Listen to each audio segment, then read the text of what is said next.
સુરતના લીંબાયત વિસ્તારમાં ગોવિંદનગરમાં આવેલ તપેલા ડાઇંગ યુનિટ દ્વારા કેમિકલયુક્ત ગંદુ પાણી ડ્રેનેજ લાઇનમાં છોડવામાં આવી રહ્યું હોવાનું સામે આવ્યું છે।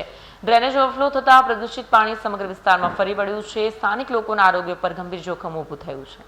સુરતના લીંબાયત વિસ્તારના ગોવિંદનગરમાં આવેલ તપેલા ડાઇંગ યુનિટ દ્વારા કેમિકલયુક્ત ગંદુ પાણી ડ્રેનેજ લાઇનમાં છોડવામાં આવી રહ્યું હોવાનું સામે આવ્યું છે।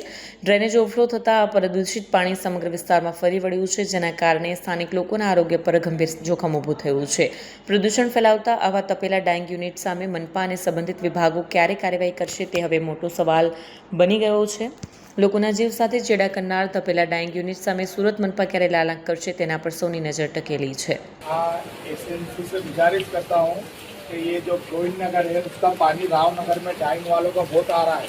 ये देखो कुंडी उबल रही है, बड़ी मेहरबानी तुम्हारा एहसान होगा अगर ये जरा कम करा दे। हमारे को ऊपर के पानी से कम तकलीफ है, बाकी ये केमिकल के पानी से ज़्यादा तकलीफ है।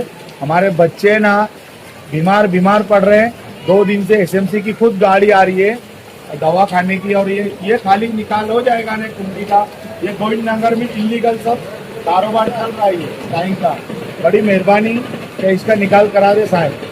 ऐसे सूरत कॉरपोरेशन से कि ये काम कर दीजिए। हमारा ये लिंबायत में आता है रावनगर, और ये गोविंदनगर से तकलीफ है हमारे को। ये डाइंग वाले सब इलीगल चल रहा है।